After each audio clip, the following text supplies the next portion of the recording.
Hello, আসসালামু আলাইকুম viewers. আপনারা সবাই কেমন আছেন? আশা করি সবাই অনেক অনেক ভালো আছেন। আমিও আলহামদুলিল্লাহ ভালো আছি। আপনাদেরকে আজকে দেখাতে যাচ্ছি আমাদের পুকুরের টাটকা মাছ এবং গাছের টাটকা শিম আর আলু দিয়ে পাতলা ঝোল। পৃথিবীর সবচেয়ে আজব চরিত্রের মানুষ হচ্ছে বিড়িখোর। খুশি হলেও বিড়ি ধরায়, কষ্ট পেলেও বিড়ি ধরায়, কিছু হলেও বিড়ি ধরায়, কিছু না হলেও বিড়ি ধরায়। নতুন প্রেমে পড়লে বন্ধুবান্ধব নিয়ে একসাথে বিড়ি ধরায়, আবার সেই প্রেমে ছ্যাঁকা খেলে একা একা বিড়ি ধরায়। কাজের চাপে থাকলে বিড়ি ধরায়, কাজের চাপ না থাকলেও বিড়ি ধরায়। কারণেও বিড়ি ধরায়, অকারণেও বিড়ি ধরায়। তারা নিজেরাও জানে না কেন তারা বিড়ি ধরায়। এটা ভাবতে গিয়েও আর একটা বিড়ি ধরায়। তো যাই হোক, পুকুরের টাটকা মাছগুলো সুন্দর করে কেটে ধুয়ে পরিষ্কার করে নিয়েছি। আমি চুলায় চলে এসেছি, চুলায় একটা কড়াই বসিয়ে দিয়েছি। এখন আমি চুলাটা জ্বালিয়ে দিচ্ছি। কড়াইতে দিয়ে দিয়েছি সয়াবিন তেল। এখন আমি মাছটা ভাজার জন্য প্রসেস করে নেব। তো দেখুন, এই যে সয়াবিন তেল দিয়ে দিলাম, আগে আসলে দিয়েছিলাম না। তো এখন আমি তেলটাকে গরম করে নেব। গরম করে নিয়ে তারপর হচ্ছে আমি মাছের গায়ে হলুদ নুন মাখিয়ে নেব। হলুদ নুনটা সুন্দর করে মাখিয়ে নিয়ে আমি এই মাছগুলোকে সুন্দর করে তেলের মধ্যে একটা একটা করে ছেড়ে দিয়ে লাল লাল করে একটু ভেজে নেব। তবে বেশি লাল করব না। রান্না করার মাছ সবসময় একটু হালকা ভাজবেন, তাহলে খেতে ভালো লাগবে। আর বেশি কড়া করে ভাজলে দেখবেন খসখসে লাগছে।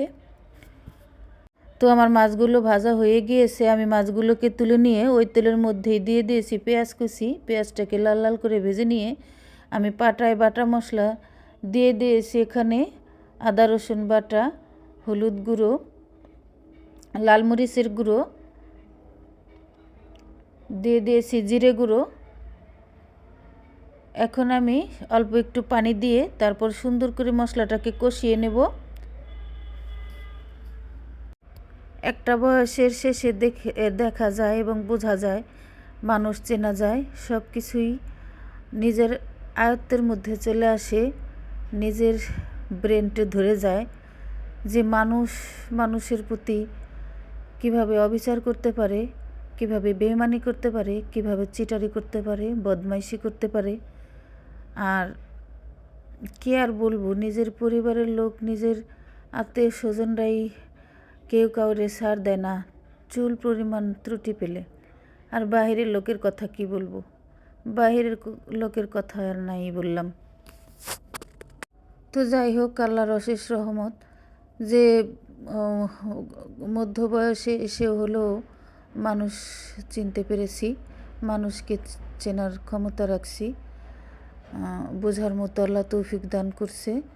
এটাই অনেক, এটাই আল্লাহর কাছে হাজার হাজার শুকরিয়া। তো যারা এই ধরনের চিটারি বাটপারি করে, আমি মনে করি এদের থেকে সবসময় দূরে থাকাই ভালো। একা জীবন কাটানো ভালো, তবু এই সমস্ত বন্ধু বান্ধব আত্মীয় স্বজনের থেকে দূরে থাকা ভালো, নিজের ভালোর জন্য। একটা সময়ের পরে এসে দেখা যায় নিজের হাজব্যান্ডও কেমন, মানে হাজব্যান্ডকে চিনতে খুব অসুবিধা হয়ে পড়ে, মুশকিল হয়ে পড়ে।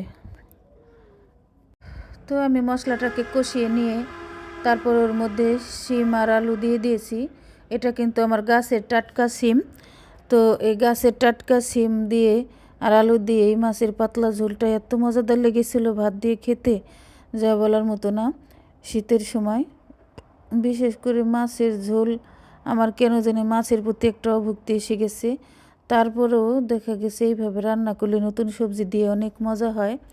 তো আমি সবজিটাকে সুন্দর করে কষিয়ে নিয়ে মোটামুটি 95% আমি সিদ্ধ করে নিয়েছি। তারপর হলো ঝোলের জন্য আমি পানি দিয়ে আমি যেভাবে বলক তুলে নিয়েছি, বলক উঠে গেলে আমি ভাজা মাছগুলোর মধ্যে ছেড়ে দিয়েছি। তো বন্ধুরা, রেসিপিটি আপনাদের কাছে কেমন লেগেছে অবশ্যই কমেন্ট করে জানাবেন। আর আপনারা কোথা থেকে দেখছেন সেটাও কমেন্টে জানাবেন, যাতে আমি আপনাদেরকে ধন্যবাদ জানাতে পারি। আর আমার ভিডিওটি আপনাদের কাছে ভালো লেগে থাকলে অবশ্যই সাবস্ক্রাইব করে দেবেন। আর ভিডিওটি যদি ফেসবুক পেজ থেকে দেখে থাকেন তাহলে অবশ্যই একটা ফলো করে দেবেন প্লিজ। আজ তাহলে এই পর্যন্তই, পরবর্তী নতুন কোনো ভিডিও নিয়ে হাজির হব। আল্লাহ হাফেজ।